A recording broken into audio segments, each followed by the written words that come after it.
In 2014, United and Delta both enacted revenue requirements, meaning that you have to spend a certain amount in addition to flying in order to attain and maintain elite status. Not only that, they announced for 2015 they were going to raise those requirements by 20%. So TPG reader Harrison tweeted me, with the increased Delta MQD requirements, do you think it's a better idea to spend $25,000 on a Delta Amex for the waiver? So here's the deal with the Delta Amex. If you spend a ton on credit cards, it is an easy way to opt out of those requirements. However, what you need to think of, there's an opportunity cost. Now, let's not pretend you're booking just Delta flights. On general spend, you're going to earn 1 Delta Sky Mile per dollar spent. And in my December valuations, I value Delta Sky Miles at around 1.2 cents a piece. They're among the least valuable airline miles out there.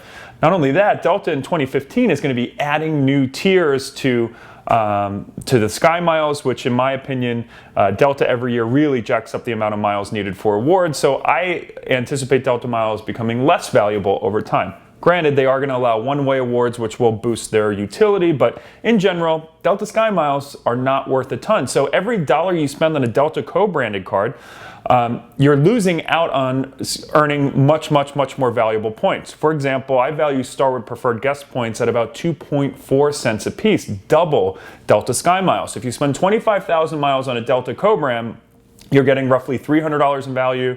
If you were to put that on an SPG Amex, you're earning nearly $600 in value. So the opportunity cost of putting all your spend, or the $25,000 on spend on a Delta card, is you're losing valuable. You could be getting much more flexible points. Starwood points transfer to Delta at a 25% bonus whenever you transfer 20,000 points. So you're losing out on valuable value and flexibility.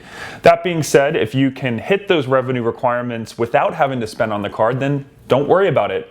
And, hit your MQDs the good old-fashioned way, and I'll link to a post that describes exactly what counts as MQDs. But in general, I avoid putting miles and points on airline co-branded cards. I would much prefer to have flexible and valuable and transferable points like the SPG Amex, Chase Sapphire Preferred. So there's your question. Any others? Tweet me at The Points Guy, and make sure you like us on Facebook.